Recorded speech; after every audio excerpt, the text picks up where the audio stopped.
Good morning. Good morning, Miss. Good morning, Miss. Good morning, ma'am.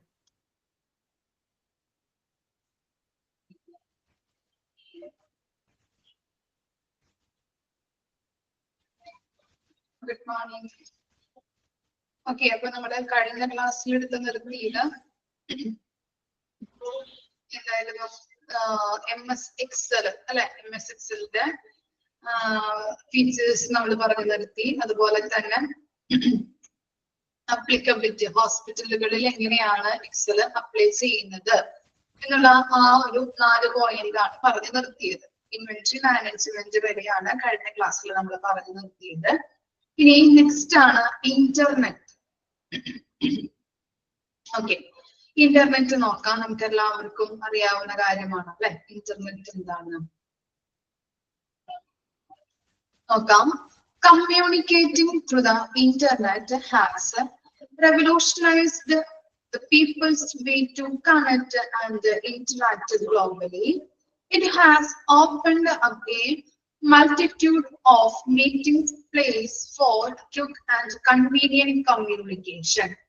അപ്പോ internet എന്ന് പറഞ്ഞു കഴിഞ്ഞിട്ടുണ്ടെങ്കിൽ ആ ഇന്റർനെറ്റിലൂടെയുള്ള ഒരു കമ്മ്യൂണിക്കേഷൻ എന്ന് പറഞ്ഞാൽ എന്താണ്, ഒരു വിപ്ലവം സൃഷ്ടിച്ച ഒന്ന് തന്നെയാണെന്നാണ് പറയുന്നത്. ധാരാളം ആളുകൾക്ക് എവിടെ ഇരുന്ന് വേണമെങ്കിലും എന്ത് ചെയ്യാൻ പറ്റും, കമ്മ്യൂണിക്കേഷൻ ചെയ്യാനല്ലേ, പരസ്പരം കമ്മ്യൂണിക്കേറ്റ് ചെയ്യാനായിട്ടുള്ള ഒരു ഉപാധിയാണ് ഇന്റർനെറ്റ് എന്ന് പറയുന്നത്. Okay, here are some important aspects of communicating through the internet. ഇന്റർനെറ്റിന്റെ ഇമ്പോർട്ടന്റ് ആയിട്ടുള്ള ആസ്പെക്ട്സ് ആണ് പറയുന്നത്. ഇമെയിൽ ഫസ്റ്റ് വൺ ആണ് email. Email is one of the most vastly used method of internet communication. It permits users to send and receive message, document and multimedia content rapidly and securely. Email provides a flexible and asynchronous mode of communication, permitting individuals and business to communicate effectively across different time zones. Email എന്ന് പറഞ്ഞാൽ എന്താണ്, internet കമ്മ്യൂണിക്കേഷനിൽ ഏറ്റവും കൂടുതൽ ഉപയോഗിക്കുന്നത് email ആണ് അല്ലെ.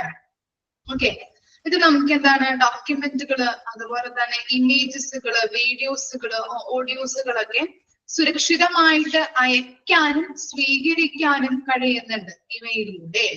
ഇമെയിലിലൂടെ ഇമേജുകള്, പല ഡോക്യുമെന്റുകള്, audios, videos ഇതൊക്കെ സുരക്ഷിതമായിട്ട് അയക്കാനും സ്വീകരിക്കാനും കഴിയുന്നു. അതുപോലെ തന്നെ വ്യത്യസ്ത കോണ്ടിനെന്റിൽ ഇരുന്നു കൊണ്ട് തന്നെ ഫലപ്രദമായിട്ട് കമ്മ്യൂണിക്കേഷൻ നടത്താനായിട്ട് വ്യക്തികളെയും ബിസിനസ്സുകാരെയും അനുവദിക്കുന്ന ഒന്നാണ് ഇത് ഇമെയിൽ എന്ന് പറയുന്നത്. പരസ്പരം എവിടെ ഇരുന്ന് വേണമെങ്കിലും നമുക്ക് എന്ത് ചെയ്യാം, കമ്മ്യൂണിക്കേറ്റ് ചെയ്യാം അല്ലെ. അതാണ് ഇമെയിലിന്റെ പ്രത്യേകത, നമുക്കറിയാവുന്ന കാര്യമല്ലേ. ഇനി നെക്സ്റ്റ് ആണ് videos voice and video calls. Okay. Internet-based voice and video calling service like Skype, Zoom, and Microsoft Teams make individuals and businesses able to have real-time audios and video conversations. അപ്പോ എന്താണ് ഈ voice and video calls എന്ന് പറയുന്നത് internet based ആയിട്ടുള്ള video and voice calling സർവീസുകൾ അതിൽ പറയുന്നുണ്ട് അല്ലെ. ഏതൊക്കെയാണ് വരുന്നത്, സ്കൈപ്പ് അണ്ടർലൈൻ ചെയ്യാം കേട്ടോ, സ്കൈപ്പ്, സൂം, മൈക്രോസോഫ്റ്റ് ടീംസ്, ഇതൊക്കെയാണ് ഇന്റർനെറ്റ് ബേസ്ഡ് ആയിട്ടുള്ള voice and video calling service ആയിട്ട് പറയുന്നത്. അതുപോലെ തന്നെ ഇൻഡിവിജ്വൽസിനും അതുപോലെ ബിസിനസ്സുകാർക്കും ലൈവായിട്ട് ആശയവിനിമയം നടത്താനായിട്ട് അല്ലെ, കമ്മ്യൂണിക്കേറ്റ് ചെയ്യാനായിട്ടുള്ള ഒരു പ്ലാറ്റ്ഫോം ഇതിലൂടെ സാധ്യമുണ്ട്. ഇനി നെക്സ്റ്റ് ആണ് social media. Social media platform such as Facebook, Twitter, Instagram and LinkedIn have changed the way people communicate and share information online. These platforms offer a vast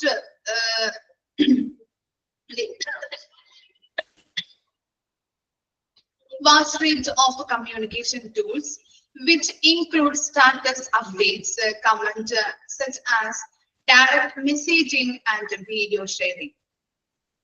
Social media makes individuals and businesses able to connect, collaborate and engage with a broader audience. എന്താണ് social media എന്ന് പറഞ്ഞാല് നമുക്കറിയാം LinkedIn, അതുപോലെ Facebook, WhatsApp ഇവ പോലുള്ള എന്താണ് ആളുകളെ തമ്മിൽ കമ്മ്യൂണിക്കേറ്റ് ചെയ്യാനായിട്ടും ഓൺലൈൻ വഴി നമുക്ക് പല ആശയവിനിമയം നടത്താനായിട്ടും സഹായിക്കുന്നുണ്ട് അല്ലെ. ഇതൊരു വാസ്റ്റ് കമ്മ്യൂണിക്കേഷൻ ടൂൾ ആണ് അല്ലെ. സോഷ്യൽ മീഡിയാസ് എന്ന് പറഞ്ഞാല് വാസ്റ്റ് കമ്മ്യൂണിക്കേഷൻ ടൂൾ ആണ്. ഇതിലൂടെ നമുക്ക് സ്റ്റാറ്റസുകൾ അപ്ഡേറ്റ് ചെയ്യാൻ പറ്റും, അതുപോലെ വീഡിയോസ് ഷെയർ ചെയ്യാൻ പറ്റും, ഓഡിയോസ് ഷെയർ ചെയ്യാൻ പറ്റും, കമന്റുകൾ നമുക്ക് രേഖപ്പെടുത്താൻ പറ്റും. അങ്ങനെയുള്ള എല്ലാ സൗകര്യങ്ങളും ഇതിലൂടെ സാധ്യമാണ്. അങ്ങനെ സോഷ്യൽ മീഡിയ എന്നത് ഇൻഡിവിജ്വൽസിനെയും ബിസിനസ്സുകാരെയും പരസ്പരം ബന്ധിപ്പിക്കുന്നു. കണക്ഷൻ ഉണ്ടാക്കുന്നതിന് വേണ്ടിയിട്ട് എല്ലാവരെയും തമ്മിൽ ബന്ധിപ്പിക്കുന്ന ഒരു ഒന്നാണ് എന്ത്, ഈ സോഷ്യൽ മീഡിയ എന്ന് പറയുന്നത്. പരസ്പരം എല്ലാവരെയും കണക്ട് ചെയ്യിപ്പിക്കാൻ വേണ്ടി, പരസ്പരം എല്ലാവരെയും തമ്മിൽ ബന്ധിപ്പിക്കാനായിട്ട് സഹായിക്കുന്നുണ്ട്. അതുപോലെ തന്നെ പരസ്പരം കമ്മ്യൂണിക്കേറ്റ് ചെയ്യാനായിട്ടും സോഷ്യൽ മീഡിയ വഴി സഹായകമാണ്. ഇനി നെക്സ്റ്റ് ആണ് file sharing and cloud storage. File sharing and cloud storage, internet-based file sharing platform like Google Drive, Dropbox, and OneDrive make users able to share and collaborate on documents, images, and other files. Cloud storage services provide a convenient and secure way to store and access files from anywhere, fasting, seamless communication and collaboration. അപ്പോ ഈ file sharing and cloud storage എന്ന് പറഞ്ഞു കഴിഞ്ഞാല് Google drive, drop box, അതുപോലെ തന്നെ one drive തുടങ്ങിയ file sharing പ്ലാറ്റ്ഫോമുകള് ഏതൊക്കെ കാര്യങ്ങളാണ് ചെയ്യുന്നത്, അതുപോലെ തന്നെ ഡോക്യുമെന്റുകള്, ഇമേജുകള്, അതുപോലെ മറ്റു ഫയലുകളൊക്കെ ഷെയർ ചെയ്യാനായിട്ട് യൂസേഴ്സിനെ അനുവദിക്കുന്നുണ്ട്. മനസ്സിലായോ? ഗൂഗിൾ ഡ്രൈവ് എന്ന് പറഞ്ഞാലും അതുപോലെ തന്നെ ഡ്രോപ്പ് ബോക്സ്, വൺ ഡ്രൈവ് തുടങ്ങിയ ഫയൽ ഷെയറിംഗ് പ്ലാറ്റ്ഫോം ഏതൊക്കെ കാര്യങ്ങൾ ചെയ്യുന്നുണ്ടെന്നാണ് പറയുന്നത്? ഡോക്യുമെന്റുകള്, ഇമേജുകള്, അതുപോലെ മറ്റു ഫയലുകള് ഷെയർ ചെയ്യാനായിട്ടും സഹായിക്കുന്നുണ്ട് യൂസേഴ്സിനെ. അതുപോലെ തടസ്സങ്ങളില്ലാതെ കമ്മ്യൂണിക്കേഷൻ സാധ്യമാണ്. എവിടെ നിന്നും ഫയല് ആക്സസ് ചെയ്യാനായിട്ടും അതുപോലെ സ്റ്റോർ ചെയ്യാനായിട്ടും ക്ലൗഡ് സ്റ്റോറേജ് ഡിവൈസസ് സൗകര്യപ്രദമാണ്. ഇവിടെ നിന്നും വേണമെങ്കിലും നമുക്ക് ഫയല് ഷെയർ ചെയ്യാം, ആക്സസ് ചെയ്യാം. അങ്ങനെ എല്ലാ രീതിയിലും നമ്മളെ സഹായിക്കുന്ന ഒന്നാണ് എന്ത്, ഈ file sharing and cloud storage എന്ന് പറയുന്നത്. ഓക്കെ, അതിനകത്ത് പറയുന്നുണ്ട് എന്ത്, ഗൂഗിൾ ഡ്രൈവ് ഉണ്ട്, അതുപോലെ വൺ ഡ്രൈവ്, ഡ്രോപ്പ് ബോക്സ് എന്നൊക്കെ പറയുന്നുണ്ട് അല്ലെ. ഓക്കെ, ഇനി ഗൂഗിൾ ഡ്രൈവ് എന്ന് പറഞ്ഞാൽ എന്താണെന്ന് നോക്കിയേ. അതിനകത്തില്ല, ജസ്റ്റ് ഒന്ന് പറഞ്ഞു തന്നതാണ്. വേണമെങ്കിൽ എഴുതിയെടുക്കാം. നിങ്ങൾക്ക് എഴുതിയെടുക്കണോ? എഴുതിയെടുക്കണമെങ്കിൽ എഴുതിയെടുക്കാം കേട്ടോ. ഗൂഗിൾ ഡ്രൈവ് എന്നൊന്ന് ഹെഡിങ് കൊടുക്കാം. ഗൂഗിൾ ഡ്രൈവ് മനസ്സിലാക്കി എടുത്താൽ മതി. ഗൂഗിൾ ഡ്രൈവ് ഹെഡിങ് കൊടുക്കാം, ഒരു ഹൈഫൺ ഇടാം. ഫയലുകളും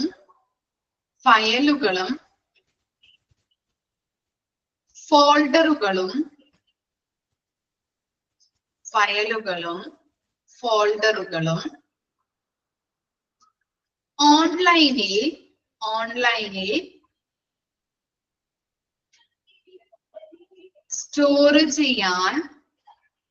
ഓൺലൈനിൽ സ്റ്റോർ ചെയ്യാൻ നമ്മളെ അനുവദിക്കുന്നതാണ് എന്ത്, സ്റ്റോറേജ് സർവീസ്. അങ്ങനെ അനുവദിക്കുന്ന ഒരു സ്റ്റോറേജ് സർവീസ് ആണ് എന്ത്, ഗൂഗിൾ ഡ്രൈവ് എന്ന് പറയുന്നത്.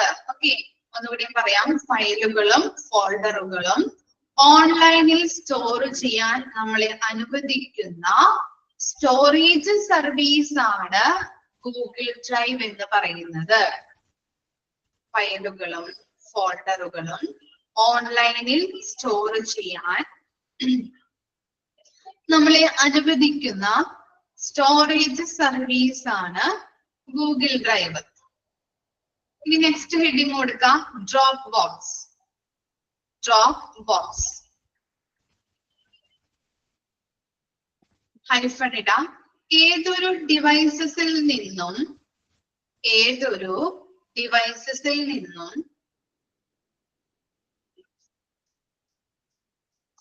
ഫയലുകളും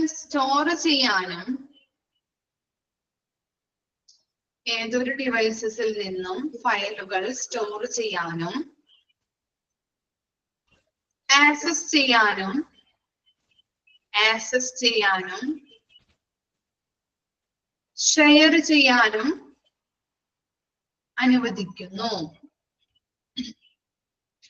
ആക്സസ് ചെയ്യാനും ഷെയർ ചെയ്യാനും അനുവദിക്കുന്നു.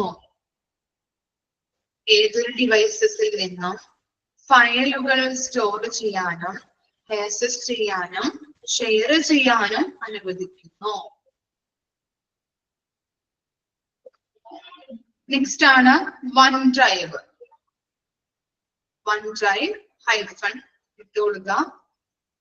എന്നിട്ട് എഴുതാം നിങ്ങളുടെ എല്ലാ ഫയലുകളിലേക്കും നിങ്ങളെ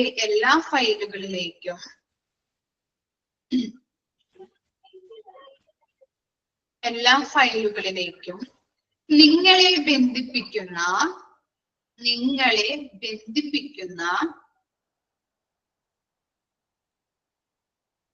മൈക്രോസോഫ്റ്റ് ക്ലൗഡ് സർവീസ് ആണ്.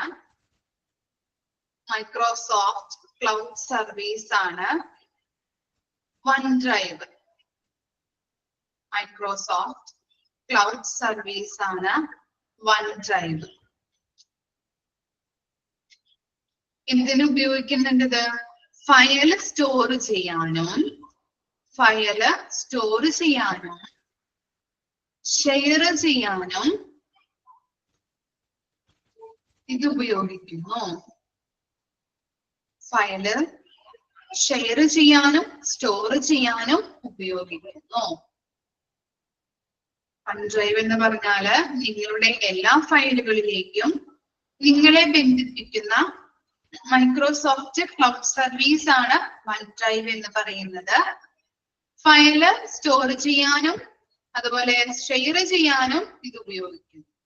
മനസ്സിലായോ? അപ്പൊ മൂന്ന് കാര്യങ്ങളാണ് നമ്മൾ എഴുതിയത്.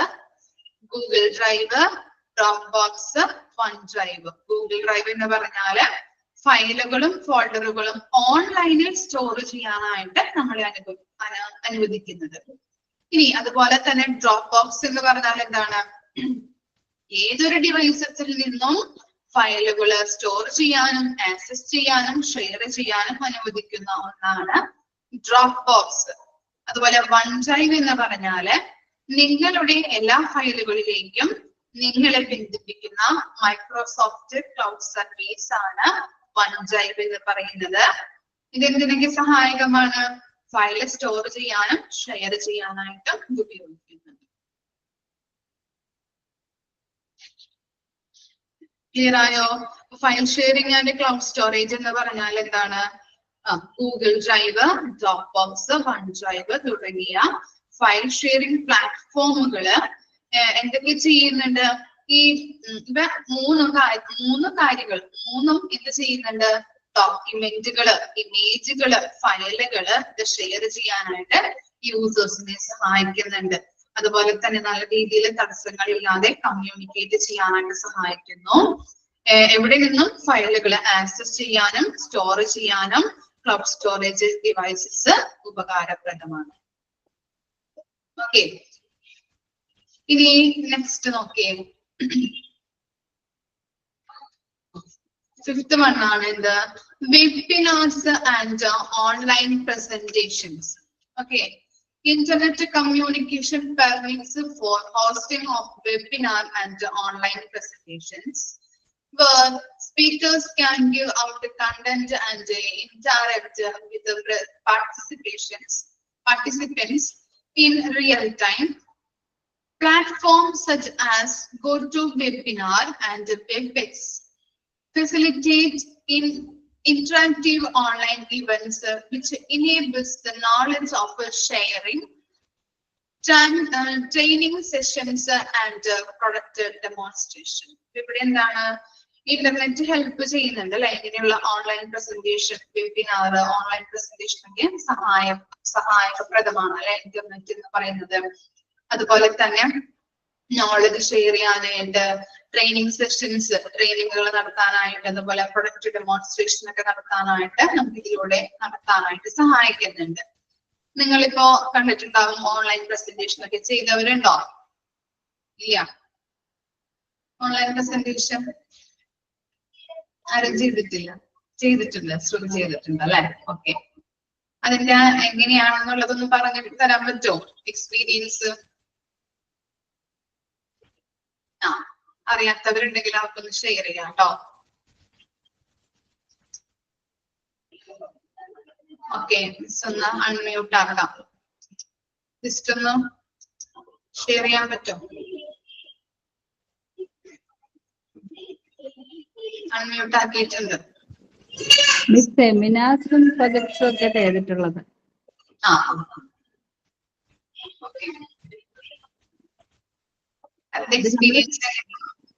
സ്ലൈഡ് പ്രിപ്പയർ ചെയ്തിട്ട് നമ്മൾ ഓരോന്നിനെ കുറിച്ചുള്ള കാര്യങ്ങൾ മറ്റുള്ളവരായിട്ട് ഇന്ററാക്ട് ചെയ്യണം. ഓരോ സ്ലൈഡിനെ കുറിച്ച് എക്സ്പ്ലെയിൻ ചെയ്ത് അവർക്കത് മനസ്സിലാക്കി കൊടുക്കുകയാണ് ചെയ്യുന്നത്.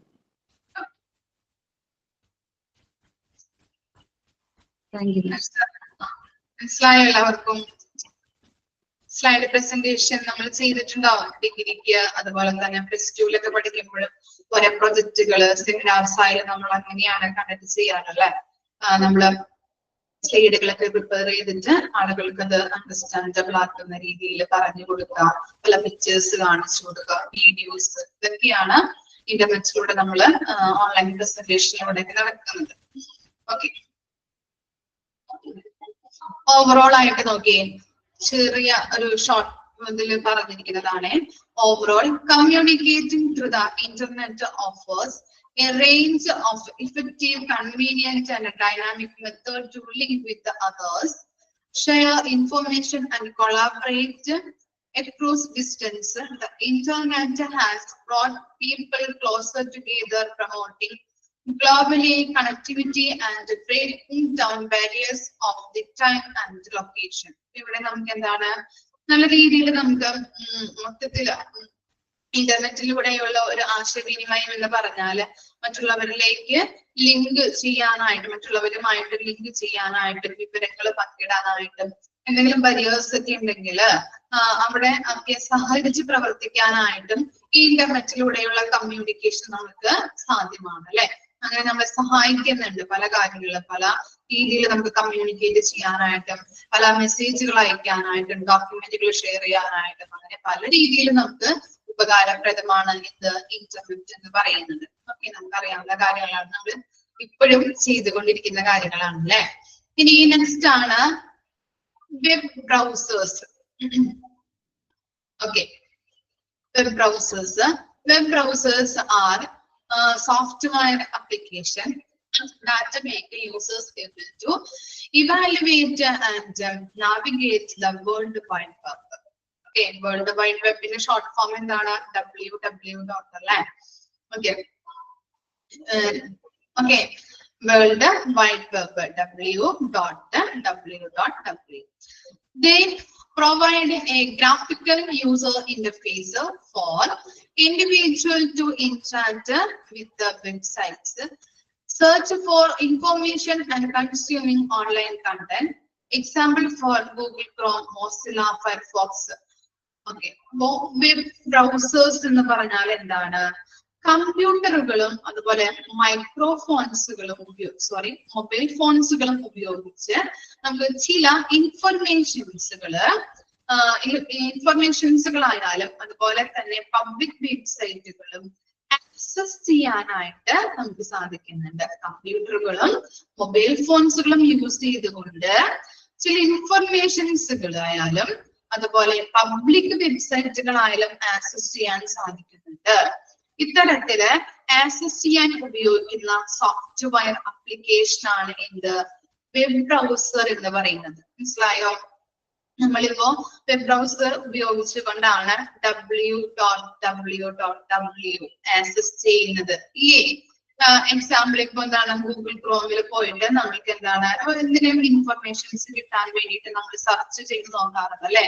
എന്തെങ്കിലും കുറിച്ച് ഇപ്പൊ മിസ്റ്റർ ക്ലാസ് എടുക്കുമ്പോൾ തന്നെ നിങ്ങൾക്ക് എന്തെങ്കിലും ഡൗട്ട് വന്നിട്ടുണ്ടെങ്കിൽ നിങ്ങൾ അപ്പൊ തന്നെ എന്ത് ചെയ്യുന്നുണ്ട്? ക്രോമിൽ പോയിട്ട് സെർച്ച് ചെയ്യും എന്താണ് എന്നുള്ളത് അല്ലേ? അപ്പൊ അതിനെ കുറിച്ചുള്ള ഇൻഫർമേഷൻ നമുക്ക് അവിടെ അവൈലബിൾ ആണ് അല്ലെ? ഓക്കെ ഇത് തന്നെയാണ് ഇവിടെ പറയുന്നത്. മൊബൈൽ ഫോൺസും അതുപോലെ കമ്പ്യൂട്ടേഴ്സും ഉപയോഗിച്ചുകൊണ്ട് ഇൻഫർമേഷൻസ് ആക്സസ് ചെയ്യാൻ നമുക്ക് പറ്റുന്ന ഒരു സോഫ്റ്റ്വെയർ ആണ്, ആപ്ലിക്കേഷൻ അല്ലെ? സോഫ്റ്റ്വെയർ ആപ്ലിക്കേഷൻ ആണ് ഇത് വെബ് ബ്രൗസേഴ്സ് എന്ന് പറയുന്നത്. അങ്ങനെ പല ഇൻഫർമേഷൻസും കിട്ടാനായിട്ട് നമ്മൾ ഉപയോഗിക്കുന്ന ഒരു സെർച്ചിങ് ടൂൾ ആണ് നമുക്ക് പറയാൻ പറ്റും അല്ലെ? വെബ് ബ്രൗസർ എന്ന് പറഞ്ഞാല് അല്ലെ? ഓക്കെ, അപ്പോൾ നമ്മൾ ഉപയോഗിക്കുന്ന ഒരു സെർച്ചിങ് ടൂൾ ആണ് എന്തെന്ന് പറയുന്നത് വെബ് ബ്രൗസർ എന്ന് പറയുന്നത്. ഓക്കെ, അതിന്റെ ഇമ്പോർട്ടന്റ് പോയിന്റ് കൊടുത്തിട്ടുണ്ട്, നമുക്ക് നോക്കാം. User interface. എന്താണ് യൂസർ ഇന്റർഫേസ് എന്ന് പറഞ്ഞാല്? Web browsers extend A user friendly interface with aspects like address bars, bookmark and navigation button.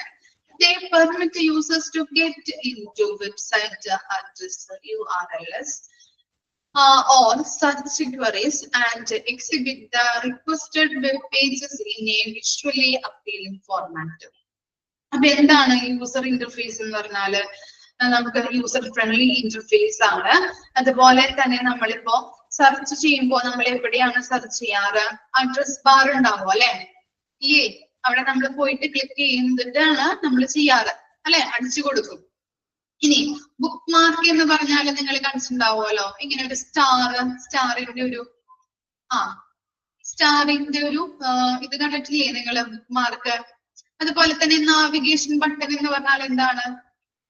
എന്താ ഉദ്ദേശിക്കണേ നാവിഗേഷൻ ബട്ടൺസ് എന്ന് പറഞ്ഞാല്?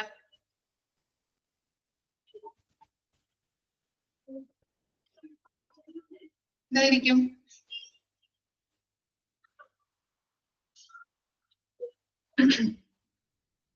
എന്തായിരിക്കും നാവിഗേഷൻ ബട്ടൺ? ഏരോ മാർക്കുകൾ കണ്ടിട്ടുണ്ടോ? ഏരോ മാർക്ക് ബാക്കിലോട്ട് പോവാനായിട്ട് അല്ലെങ്കിൽ മുമ്പിലോട്ട് വരാനായിട്ടൊക്കെ നമ്മൾ ഏരോ മാർക്ക് ചെയ്യും അല്ലെ? ഇവിടെ നോക്കി, കണ്ടോ? ഏരോ മാർക്ക് കണ്ടോ? ഇതാണ് എന്ത്? നാവിഗേഷൻ ബട്ടൺ എന്ന് പറയുന്നത്. അതുപോലെ ബുക്ക് മാർക്ക് എന്ന് പറയുന്നത് സ്റ്റാർ പോലുള്ള ഒരു ഇത്. ഓക്കെ, ഇതൊക്കെ നിങ്ങൾ കണ്ടിട്ടുണ്ടാവും. കണ്ടിട്ടില്ലാത്തവർ ജസ്റ്റ് ഒന്ന് പോയിട്ടൊന്ന് നോക്കാം. ഓക്കെ, അപ്പോ ഇവിടെ കൊടുത്തിട്ടുണ്ട് പിക്ചർ, കണ്ടോ? നമ്മൾ സെർച്ച് ചെയ്യുന്നത് അഡ്രസ് ബാർ. അതുപോലെ ഇവിടെ എന്താണ്? ഇതാണ് navigation button. Okay, book mark star പോലുള്ള ഒരു സംഭവം കണ്ടോ?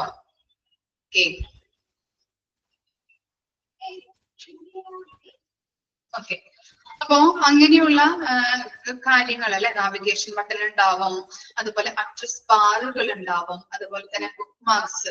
ഇത് നമുക്ക് ക്ലിക്ക് ചെയ്ത് കഴിഞ്ഞിട്ടുണ്ടെങ്കിൽ നമുക്ക് എന്താണ്? എല്ലാ കാര്യങ്ങളും നമുക്ക് ഓപ്പൺ ആയിട്ട് വരും അല്ലെ? അഡ്രസ് ബാറിൽ പോയിട്ട് നമ്മൾ സെർച്ച് ചെയ്യേണ്ടത് എന്താണോ അത് നമ്മൾ അടിച്ചു കൊടുത്തു കഴിഞ്ഞിട്ടുണ്ടെങ്കിൽ നമുക്ക് എന്ത് വരും? അതിനെ കുറിച്ചുള്ള ഇൻഫർമേഷൻസ് വരും. ഇനി പേജിന്റെ ബാക്കിലോട്ട് പോകണമെങ്കിൽ നമുക്ക് എന്താണ്? നാവിഗേഷൻ ബട്ടൺ ഉപയോഗിക്കാം.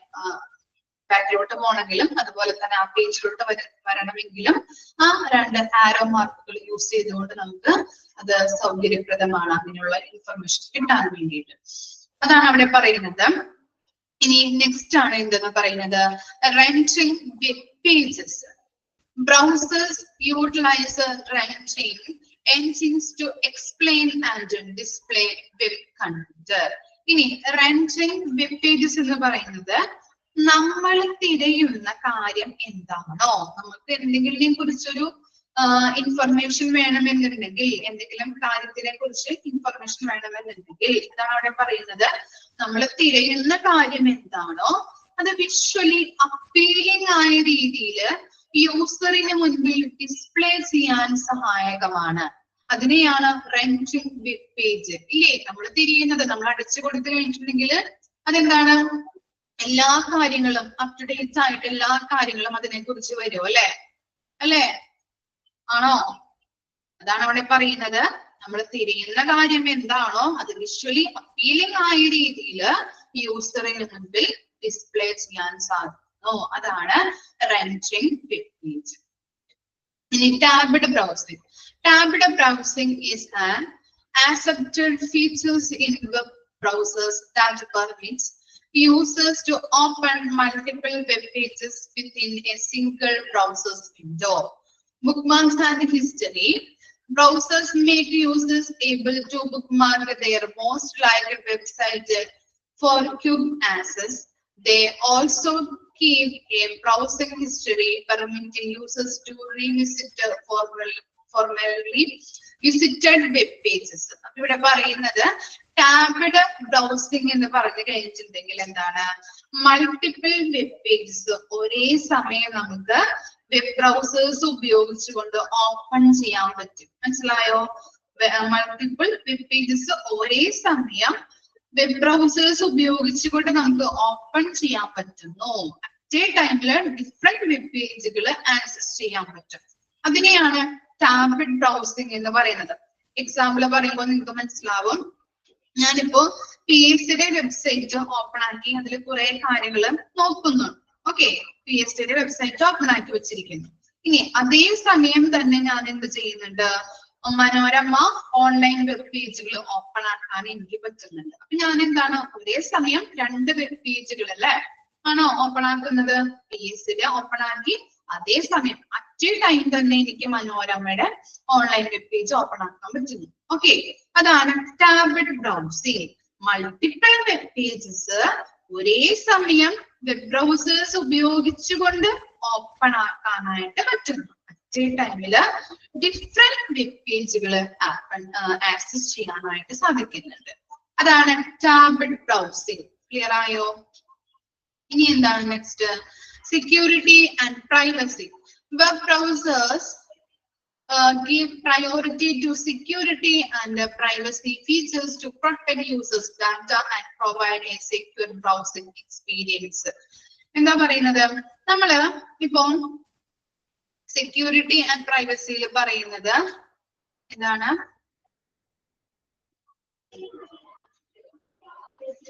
എന്താ പ്രശ്നം? ഓക്കെ, സെക്യൂരിറ്റി ആൻഡ് പ്രൈവസി എന്ന് പറയുന്നത് ഫോർത്ത് പോയിന്റോ? ഫോർത്ത് പോയിന്റ് അല്ലേ സെക്യൂരിറ്റി ആൻഡ് പ്രൈവസി എന്ന് പറയുന്നത്? ഇല്ല, എത്രാമത്തെ പോയിന്റ് ആണത്? സ്ക്രീനിൽ കാണുന്ന ടെക്സ്റ്റ് ബുക്ക് ആണ് മിസ് ഇന്ത്യയിലുള്ളത്, അതുകൊണ്ടാണ്. എന്തെങ്കിലും അഞ്ചാമത്തെ പോയിന്റ് ആണ് book mark and history. Okay, book mark and history ഇവിടെ ഉണ്ടല്ലേ? ഓക്കെ ഓക്കെ, അത് നോക്കിയിട്ട് പറയാം കേട്ടോ. ജസ്റ്റ് ഒന്ന് വേറെ ടെക്സ്റ്റ് ബുക്കിലൊന്ന് നോക്കട്ടെ, എന്നിട്ട് പറയാം.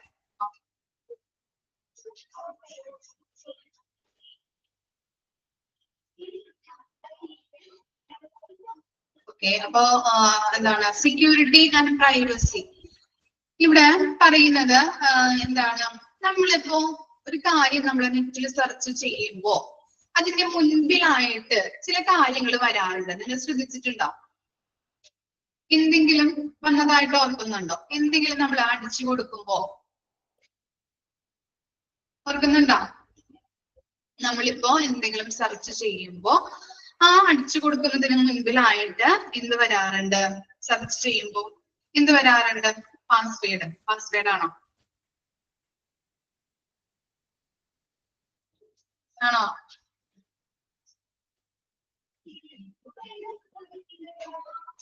HTTPS/ എന്നൊക്കെ പറഞ്ഞ് വരാറില്ലേ? കാണാറുണ്ടോ? അത് തന്നെ, HTTPS/ എന്ന് പറഞ്ഞ് വരാറുണ്ടല്ലേ? അതെന്തിനു വേണ്ടിയിട്ടാണ് അങ്ങനെ വരുന്നത്? എന്താണ് അതിന്റെ ഉദ്ദേശം അറിയോ? യെസ്, എന്തിനു വേണ്ടിയിട്ടാ ശ്രീലക്ഷ്മി? സെക്യൂരിറ്റി അല്ലേ? ഓക്കെ, അതിന്റെ സെക്യൂരിറ്റി ആണ് അതിനെ ഉദ്ദേശിക്കുന്നത്, അതുകൊണ്ട് ഉദ്ദേശിക്കുന്നത് കേട്ടോ. സെക്യൂർ ആയിട്ട് അല്ലെങ്കിൽ അതിനെ സെക്യൂരിറ്റി ആണ് അത് കാണിക്കുന്നത്. മനസ്സിലായോ? ഓക്കെ, അപ്പൊ ഇത്രയും കാര്യങ്ങളാണ് നമ്മുടെ വെബ് ബ്രൗസേഴ്സിൽ പറഞ്ഞത്. നമ്മൾ പറഞ്ഞത് എന്തൊക്കെയാണ്? എന്താണ്? യൂസർ ഇന്റർഫേസ് ഉണ്ട്, റെൻഡറിംഗ് വെബ് പേജുകളുണ്ട്, അതുപോലെ തന്നെ എന്താണ്? Tab browsing, security and privacy. Book mark and histories നോക്കിയിട്ട് പറഞ്ഞുതരാം കേട്ടോ. ഓക്കെ, നെക്സ്റ്റ് നോക്കാം. Popular web browsers consist of Google Chrome, Mozilla Firefox, apple safari, Microsoft Edge and Opera. Users have the flexibility to select the browsers that best suit their preferences, needs and platform of choice. അപ്പൊ എന്താണ് പറയുന്നത്?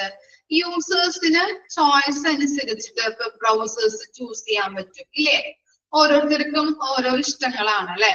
ചിലപ്പോ ഒരാൾക്ക് ഇഷ്ടം Google Chrome ആയിരിക്കാം, ചില ആൾക്കാർക്ക് എന്താണ് ഈ ഒപ്പാര ആയിരിക്കാം യൂസ് ചെയ്യുന്നത്. അങ്ങനെ പലതരത്തില് ക്രോമുകൾ യൂസ് ചെയ്യുന്ന ആൾക്കാരുണ്ടാവാം, മോസില്ല ഫയർഫോക്സ് യൂസ് ചെയ്യുന്ന ആൾക്കാരുണ്ടാവാം ഇല്ലേ? അപ്പൊ പലർക്കും പല ഇഷ്ടങ്ങളാണ് അല്ലെ. അപ്പൊ അതനുസരിച്ച് ഓരോരുത്തരുടെ ഇഷ്ടമനുസരിച്ച് വെബ് ബ്രൗസേഴ്സ് യൂസ് ചെയ്യാനായിട്ടുള്ള സൗകര്യവും ഇതില് ഉപയോഗപ്രദമാണ്. ഇത് ചെയ്യുന്നുണ്ട്. ഓരോ കാര്യങ്ങളും നമുക്ക് ഇഷ്ടമനുസരിച്ച് നമുക്കത് യൂസ് ചെയ്യാനായിട്ട്, യൂസേഴ്സിന്റെ ഇഷ്ടമനുസരിച്ച് യൂസ് ചെയ്യാനായിട്ട് സൗകര്യപ്രദമാണ്. ഓക്കെ, അപ്പോ അത്രയും കാര്യങ്ങളാണ് വെബ് ബ്രൗസേഴ്സിൽ വരുന്നത്. ഈ നെക്സ്റ്റ് ഒരു ചിത്രം കൊടുത്തിട്ടുണ്ട്, അത് നോക്കി മനസ്സിലാക്കാം. ഇനി നെക്സ്റ്റ് ആണ് ഇത് online security. Okay, online security ത്രെഡ്സിനെ കുറിച്ചാണ് നമ്മൾ ഇനി പഠിക്കാൻ പോകുന്നത്. ഓക്കെ, നോക്കാം. Online security threats refers to numerous risks and vulnerability that can compromise the security of individual organizations and systems when using the internet. Okay, നമ്മളെല്ലാവരും ഇക്കാലത്ത് ഓൺലൈൻ അല്ലെ, ഇന്റർനെറ്റ് ഉപയോഗിക്കുന്ന ആൾക്കാരാണ് അല്ലെ, ഓൺലൈൻ മാധ്യമങ്ങൾ ഉപയോഗിക്കുന്ന ആൾക്കാരാണ്. അതുകൊണ്ട് തന്നെ അതിന് കൂടുതൽ റിസ്കുകൾ ഉണ്ടെന്ന് പറയുന്നുണ്ട്. ഓക്കെ, റിസ്കുകൾ ഉണ്ടാകുന്നുണ്ട് അല്ലെ. നിങ്ങളുടെ അഭിപ്രായത്തിൽ എങ്ങനെയാണ്? റിസ്കുകൾ ഉണ്ടോ അല്ലെങ്കിൽ ഇല്ല? ഓക്കെ, ഉണ്ട് അല്ലെ. ഓക്കെ, നമ്മള് പല പല ന്യൂസുകളിലും പേപ്പറിലായാലും സോഷ്യൽ മീഡിയയിലായാലും നമ്മള് കേട്ടുകൊണ്ടിരിക്കുന്ന ഒരു കാര്യമാണ് അല്ലെ, റിസ്കുകള്. അല്ലെങ്കിൽ എന്താണ്, ഹാക്കേഴ്സ് വന്ന് ഹാക്ക് ചെയ്യുന്നത്, അങ്ങനെയുള്ള എല്ലാ കാര്യങ്ങളും നമ്മൾ ചീറ്റിങ് അല്ലെ, ഹാക്കിങ്, അങ്ങനെയുള്ള കാര്യങ്ങളൊക്കെ നമ്മൾ കേൾക്കാറുണ്ട്. ഓക്കെ, മൂന്നാമത് ഒരാൾ വന്നിട്ട് വിവരങ്ങൾ ചോർത്താൻ അല്ലെങ്കിൽ നമ്മളുടെ വിവരങ്ങൾ പരസ്യപ്പെടുത്താനായിട്ട് അത് അങ്ങനെയുള്ളൊരു സംഭവങ്ങൾ അല്ലെങ്കിൽ അപകട സാധ്യത ഓൺലൈൻ മാധ്യമങ്ങൾ ഉപയോഗിക്കുന്നത് കൊണ്ട് ഉണ്ടാകുന്നുണ്ട്. ഇനി അതിനെ കുറിച്ചാണ് നമ്മൾ ഇനി പഠിക്കാൻ പോകുന്നത്. മൂവീസ് ഉണ്ട് അല്ലെ. ഓക്കെ, നമുക്ക് നോക്കാം. Here are some common online security threats. Okay, അപകട സാധ്യതകൾ ഓൺലൈൻ ഉപയോഗിക്കുമ്പോൾ അതിന് വരുന്ന അപകട സാധ്യതകൾ എന്തൊക്കെയാണെന്ന് നോക്കിയേ. ഫസ്റ്റ് വൺ ആണ് malware. Malware short from malicious software. Underline ചെയ്യാം. മാൾവെയർ എന്ന് പറയുന്നത് ക്ഷുദ്ര വൈറസ് എന്നാണ് പറയുന്നത്. മാൾവെയർ എന്ന് പറഞ്ഞാല് ക്ഷുദ്ര വൈറസ് ആണ്. അത് എന്ന് പറയുന്നത് എന്താണ്? ഒരു മലീഷ്യസ് ആയിട്ടുള്ള മലീഷ്യസ് സോഫ്റ്റ്വെയർ ആണ്. അണ്ടർലൈൻ ചെയ്യാം കേട്ടോ. Consist of viruses, worms, trojans, ransomware and spyware. Malware is outlined to damage or obtain unauthorized entry to the system, steal sensitive information or damage normal computer operations. അപ്പൊ നമ്മൾ പറഞ്ഞു malware എന്ന് പറഞ്ഞു കഴിഞ്ഞാല് ക്ഷുദ്ര virus എന്നാണ് പറയുന്നത്. മലീഷ്യസ് സോഫ്റ്റ്വെയർ ആണ്. Different types of മാൾവെയർസ് ഉണ്ട്, അതാണ് താഴെ കൊടുത്തിരിക്കുന്നത്. വൈറസ്, worms, അതുപോലെ ട്രോജൻസ്, ransomware, spyware എന്നിങ്ങനെ 5 തരത്തിലുള്ള മാൾവെയർസ് ആണ് ഉള്ളത്. ഈ വൈറസുകള് നമ്മളുടെ കമ്പ്യൂട്ടറിൽ അല്ലെ സിസ്റ്റത്തിലേക്ക് അൺഓതറൈസ്ഡ് ആയിട്ട് എൻട്രി നടത്തുകയും സിസ്റ്റത്തിനുള്ളില് കമ്പ്യൂട്ടർ ഡിവൈസസുകളെയോ അല്ലെങ്കിൽ ആ നെറ്റ്വർക്കുകളെയോ ഉപദ്രവിക്കുന്നതോ ഹാർംഫുൾ ആയി തീർക്കുന്നതോ ആയിട്ടുള്ള സോഫ്റ്റ്വെയറുകളാണ് എന്തെന്ന് പറയുന്നത്, മാൾവെയർസ് എന്ന് പറയുന്നത്. ഇങ്ങനെ നമ്മുടെ കമ്പ്യൂട്ടർ സിസ്റ്റത്തിലേക്ക് എങ്ങനെയുള്ള ഈ വൈറസ് കടക്കുന്നത് മൂലം എന്തൊക്കെ സംഭവിക്കാം അറിയാൻ പറ്റോ? എന്തൊക്കെ സംഭവിക്കാം?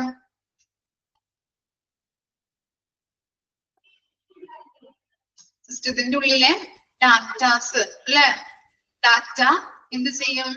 റിമൂവ് ആവാൻ സാധ്യതയുണ്ട് അല്ലെ, ലീക്കേജ് വരും. Okay, very good.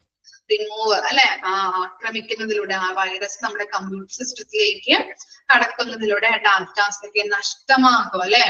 ഓക്കെ, നഷ്ടമാകും. അല്ലെങ്കിൽ എന്താണ്, കമ്പ്യൂട്ടർ വിവരങ്ങള്, നെറ്റ്വർക്കുകള്, കമ്പ്യൂട്ടറുമായിട്ട് ബന്ധപ്പെട്ട ഡിവൈസസുകളൊക്കെ ഡാമേജ് വരാനായിട്ട് സാധ്യതകളുണ്ട്. ഓക്കെ, ഇനി നമ്മൾ കണ്ടു ഡിഫറെന്റ് അല്ലെ, വളരെയധികം മാൾവെയർസ് ഉണ്ടെന്ന് നമ്മൾ കണ്ടല്ലേ. ഏതൊക്കെയാണ്? വൈറസ്, അതുപോലെ വോംസ്, ട്രോജൻസ്, റാൻസോംവെയർ, ലാസ്റ്റ് വൺ എന്താണ്? സ്പൈവെയർ.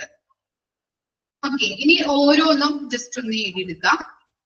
ഫസ്റ്റ് വൺ ആണ് വൈറസ്. വൈറസ് കയറി കഴിഞ്ഞാല് ഏതിനൊക്കെയാണ് അപകടം ഉണ്ടാക്കുന്നത് നോക്കിക്കോളാം. ഞാൻ വായിക്കാം. ജസ്റ്റ് നിങ്ങളൊന്ന് എഴുതിയെടുക്കാം കേട്ടോ. വൈറസ് ഹെഡിങ് കൊടുക്കാം, എഴുതിയെടുക്കാം. കമ്പ്യൂട്ടർ പ്രോഗ്രാംസിനെയും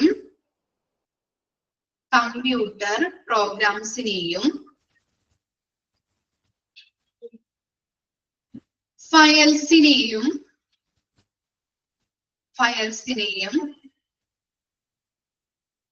ഡാമേജ് ചെയ്യുന്ന ഒന്നാണ്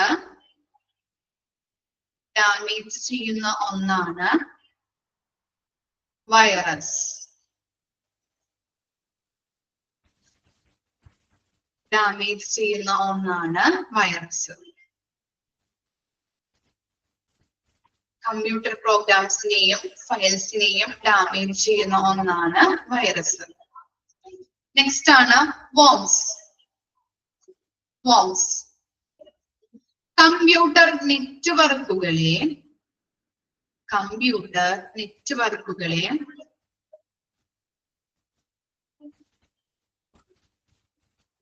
ഡാമേജ് ചെയ്യുന്ന ഒന്നാണ് വോംസ് എന്ന് പറയുന്നത്. കമ്പ്യൂട്ടർ നെറ്റ്വർക്കുകളെ ഡാമേജ് ചെയ്യുന്നു, ഇങ്ങനെ എഴുതിയാലും മതി. കമ്പ്യൂട്ടർ നെറ്റ്വർക്കുകളെ ഡാമേജ് വരുത്തുന്നു. നെക്സ്റ്റ് ആണ് ട്രോജൻസ്.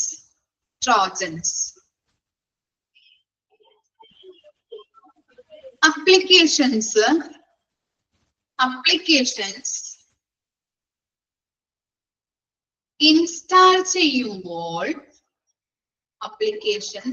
ഇൻസ്റ്റാൾ ചെയ്യുമ്പോൾ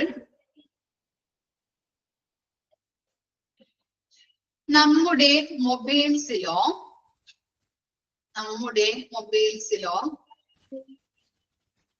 കമ്പ്യൂട്ടറുകളിലോ അപ്ലിക്കേഷൻസ് ഇൻസ്റ്റാൾ ചെയ്യുമ്പോൾ നമ്മുടെ മൊബൈൽസിലോ കമ്പ്യൂട്ടറുകളിലോ കയറി പറ്റുന്ന ഒരു തരം മാൾവെയറാണ്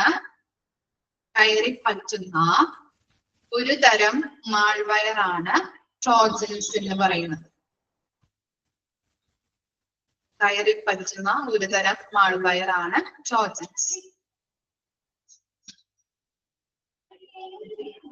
നെക്സ്റ്റ് ആണ് റാൻസോംവെയർ.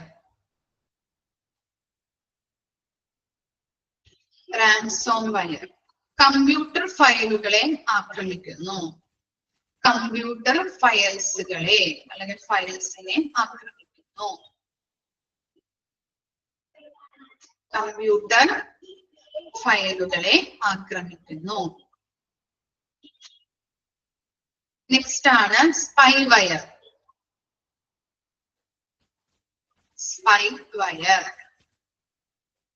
കളക്ട്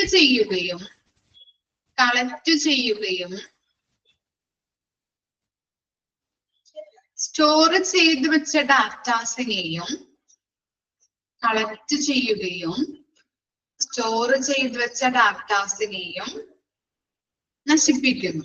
കളക്ട് ചെയ്ത ഡാറ്റയും അതുപോലെ തന്നെ സ്റ്റോർ ചെയ്ത് വെച്ച ഡാറ്റാസിനെയും നശിപ്പിക്കുന്നു. അതിനെയാണ് സ്പൈവെയർ എന്ന് പറയുന്നത്.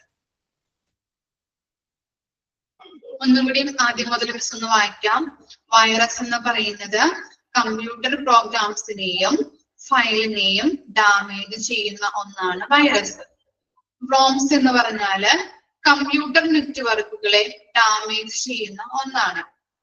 ട്രോജൻസ് എന്ന് പറയുന്നത് അപ്ലിക്കേഷൻസ് ഇൻസ്റ്റാൾ ചെയ്യുമ്പോൾ നമ്മുടെ മൊബൈൽസിലോ കമ്പ്യൂട്ടറുകളിലോ കയറി പറ്റുന്ന ഒരു തരം മാൾവെയർ ആണ് ട്രോജൻസ് എന്ന് പറയുന്നത്. റാൻസോംവെയർ എന്ന് പറഞ്ഞാല് കമ്പ്യൂട്ടർ ഫയൽസിനെ ആക്രമിക്കുന്നു.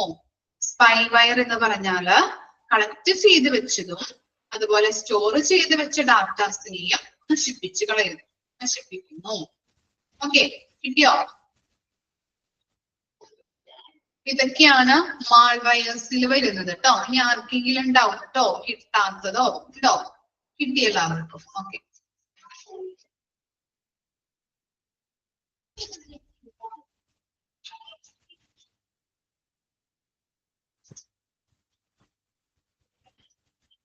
നെക്സ്റ്റ് ആണ് ഫിഷിംഗ്. ഫിഷിംഗ് എന്ന് പറഞ്ഞാല് വല വീശി പിടിക്കുക. ഫിഷിംഗ് മീൻസ് വല വീശി പിടിക്കുക. Phishing involves deceitful attempt to devise users to providing sensitive information like passwords, credit card details, and personal data. Phishing attacks often take the form of deceptive emails, websites, or messages that imitate legitimate entities, tracking users into revealing their information.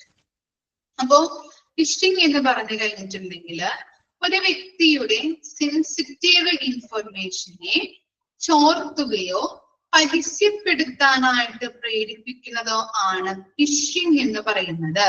ഒന്നുകൂടി പറയാം.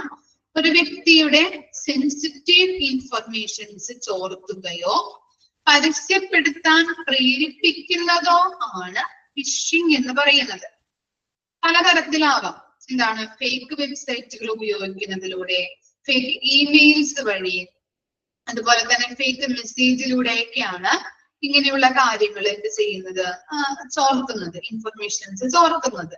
ഇമെയിൽസിലൂടെയോ പല fake ആയിട്ടുള്ള വെബ്സൈറ്റിലൂടെയോ fake ആയിട്ടുള്ള emails വഴിയോ fake ആയിട്ടുള്ള മെസ്സേജിലൂടെയോ ഒക്കെയാണ് informations ചോർത്താനായിട്ട് ഇടവരുന്നത്. അതുപോലെ തന്നെ ഫോർ എക്സാമ്പിൾ പറയാം. ഇപ്പൊ നിങ്ങളുടെ ചിലപ്പോൾ ഫോണിലേക്ക് മെസ്സേജ് ഒക്കെ അയച്ചിട്ട് പറയും നിങ്ങളുടെ ബാങ്ക് അക്കൗണ്ട് നമ്പർ വേണം, അല്ലെങ്കിൽ ആധാർ നമ്പർ വേണം, ഇന്ന കാര്യത്തിനാണ് എന്നൊക്കെ പറഞ്ഞിട്ട് പല മെസ്സേജുകളും പലരും അയക്കും. അപ്പൊ എന്താണ്? അറിയാൻ പാടില്ലാത്തവർ എന്ത് ചെയ്യും? പെട്ടെന്ന് തന്നെ കൊടുക്കും അല്ലെ? അല്ലെങ്കിൽ ബാങ്ക് അക്കൗണ്ടിന്റെ ആവശ്യത്തിനാണ്, അല്ലെങ്കിൽ ബാങ്കിൽ ഇന്നൊരു കാര്യത്തിനാണെന്നൊക്കെ പറഞ്ഞിട്ട് ചിലപ്പോ ആധാർ നമ്പറൊക്കെ ചോദിച്ചു കഴിഞ്ഞാൽ ചിലവർ എന്ത് ചെയ്യും? അറിയാൻ പാടില്ലാത്തവർ കൊടുക്കും അല്ലെ? അങ്ങനെ കൊടുത്തു കഴിഞ്ഞിട്ടുണ്ടെങ്കിൽ ഇത്തരത്തില് അറ്റാക്ക് ചെയ്യുന്ന ഒരു രീതി, അതിനെയാണ് ഫിഷിംഗ് എന്ന് പറയുന്നത്. മനസ്സിലായോ? ഓക്കെ. അങ്ങനെ ആധാർ നമ്പറോ അക്കൗണ്ട് നമ്പറൊക്കെ കൊടുത്തു കഴിഞ്ഞാൽ എന്താണ്? ചിലപ്പോ ഫിനാൻഷ്യൽ ലോസസുകൾ, അങ്ങനെയുള്ള പലതരത്തിലുള്ള പ്രശ്നങ്ങൾ സംഭവിക്കും. ഓക്കെ. അപ്പോ ഒരു വ്യക്തിയുടെ സെൻസിറ്റീവ് ആയിട്ടുള്ള ഇൻഫർമേഷൻസ് ചോർത്തുകയോ പരസ്യപ്പെടുത്താൻ പ്രേരിപ്പിക്കുന്നതോ ആണ് ഫിഷിംഗ് എന്ന് പറയുന്നത്. അത് ഫേക്ക് വെബ്സൈറ്റിലൂടെ ആവാം, ഫേക്ക് ഇമെയിൽ അയച്ചിട്ടാവാം, ഫേക്ക് മെസ്സേജിലൂടെ ആവാം കേട്ടോ. നെക്സ്റ്റ് ആണ് identity theft. Okay, identity theft. Identity theft happen when someone acquires and uses another person's personal information, such as social security numbers, credit card details, or login credentials. Credentials എന്ന് പറഞ്ഞാല് യോഗ്യതാ പത്രം കേട്ടോ. യോഗ്യതാ പത്രം, login credentials. Without their permission, these can end in financial losses, unauthorized entry to accounts, and damage to an individual's reputation. അപ്പൊ identity theft എന്ന് പറഞ്ഞാല് ഒരാള് വേറൊരാളുടെ അക്കൗണ്ടിങ് ഇൻഫർമേഷൻസ് ഉപയോഗിച്ചുകൊണ്ട് അയാളുടെ അക്കൗണ്ടിലേക്ക് അൺഓതറൈസ്ഡ് ആയിട്ട് എൻട്രി നടത്തുന്നു. ഒരാള് വേറൊരാളുടെ അക്കൗണ്ടിങ് ഇൻഫർമേഷൻസ് ഉപയോഗിച്ചുകൊണ്ട് അയാളുടെ അക്കൗണ്ടിലേക്ക് അൺഓതറൈസ്ഡ് ആയിട്ട് എൻട്രി നടത്തുന്നു. അതിനെയാണ് എന്തെന്ന് പറയുന്നത്? ഈ ഐഡന്റിറ്റി തെഫ്റ്റ്. ഫേക്ക് അക്കൗണ്ട്സ് ഒക്കെ ക്രിയേറ്റ് ചെയ്തിട്ട്. ഓക്കെ, അപ്പോ അക്കൗണ്ടിങ് ഇൻഫർമേഷൻസ് ചിലപ്പോ നമ്പറോ അങ്ങനെ കാര്യങ്ങളൊക്കെ നമ്മൾ ഫേക്ക് ആയിട്ടല്ലേ അതൊക്കെ അറിയാം. അങ്ങനെ മറ്റൊരാൾക്ക് നമ്മൾ പറഞ്ഞു കൊടുക്കാനായിട്ട് പാടില്ല. ഓക്കെ, ചില പരസ്യങ്ങളൊക്കെ കാണാറില്ലേ? നിങ്ങളുടെ ബാങ്ക് അക്കൗണ്ട് നമ്പർ പറയൂ, അല്ലെങ്കിൽ ആധാർ നമ്പർ പറയൂ എന്നൊക്കെ പറഞ്ഞിട്ടൊരു പരസ്യം ഉണ്ടായിരുന്നു. ഇപ്പോ ഉണ്ടോന്ന് അറിയില്ല, കണ്ടിട്ടുണ്ടായിരുന്നു. ഇടയ്ക്ക് വെച്ചിട്ട് അത് പിന്നെ നിർത്തിയോന്ന് അറിയില്ല. അങ്ങനെ ഒരു പരസ്യം നിങ്ങൾ കണ്ടിട്ടില്ലേ? ഫോണിലേക്ക് വിളിച്ചിട്ട് ചോദിക്കുന്നത്. ഓക്കെ, ആർക്കും പറഞ്ഞു കൊടുക്കാൻ പാടില്ല അല്ലെ? എയർടെലിന്റെ ഓക്കെ. അപ്പൊ അങ്ങനെ പറഞ്ഞു കൊടുക്കാൻ പാടില്ല എന്നൊക്കെ പറഞ്ഞിട്ട് ഫ്രോഡുകൾ സംഭവിക്കാം. ഓക്കെ, അപ്പൊ അങ്ങനെ ഐഡന്റിറ്റി തെഫ്റ്റ് എന്ന് പറഞ്ഞാല് ഒരാള് വേറൊരാളുടെ അക്കൗണ്ടിങ് ഇൻഫർമേഷൻസ് ഉപയോഗിച്ചുകൊണ്ട് അയാളുടെ അക്കൗണ്ടിലേക്ക് അൺഓതറൈസ്ഡ് ആയിട്ട് എൻട്രി നടത്തുന്നതിനെയാണ് കേട്ടോ ഈ ഐഡന്റിറ്റി തെഫ്റ്റ് എന്ന് പറയുന്നത്.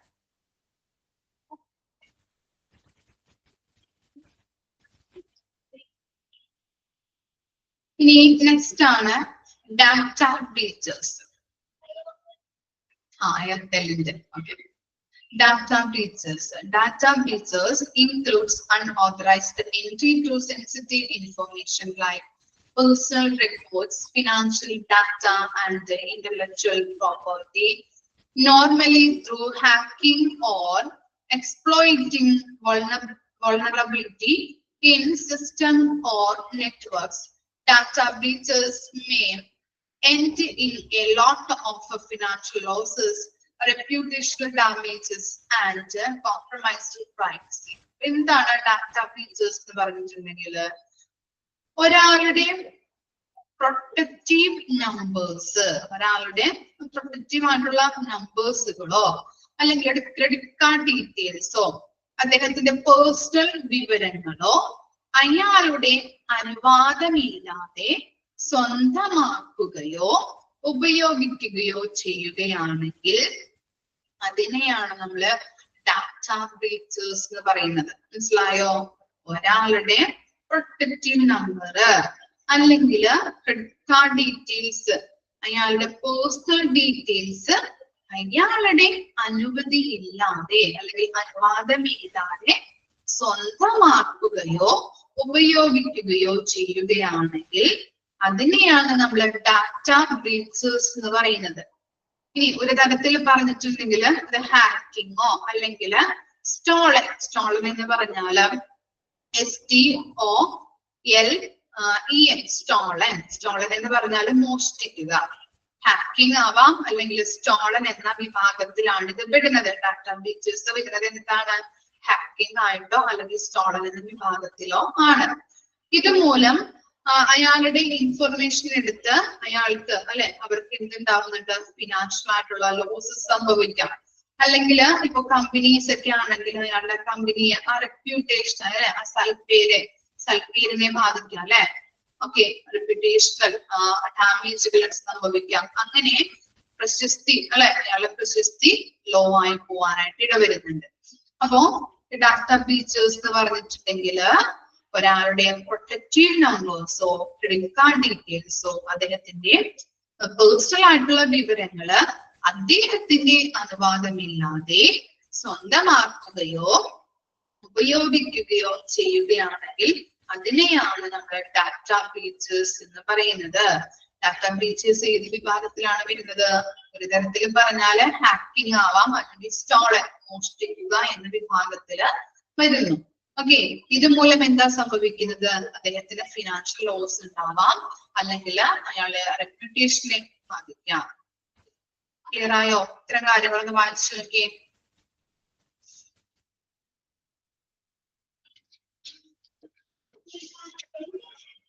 മാൾവെയർ, ഫിഷിംഗ്, ഐഡന്റിറ്റി തെഫ്റ്റ്, അതുപോലെ ഡാറ്റ ബ്രീച്ചസ് വായിച്ചു നോക്കാം കേട്ടോ.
ഇത്ര വരെ നമ്മൾ തുടക്കം തൊട്ട് ഇത്ര വരെ എടുത്തതിൽ എന്തെങ്കിലും ഡൗട്ട് എന്തെങ്കിലും മനസ്സിലാവാത്തതുണ്ടോ? കൺസെപ്റ്റ് മനസ്സിലാവാത്തതോ എന്തെങ്കിലും? ഇത്രയും വരെ മിസ് എടുക്കുന്നുള്ളൂ കേട്ടോ. ഇത്രയും വരെ വായിച്ച് മനസ്സിലാക്കിയിട്ട് വരണേ.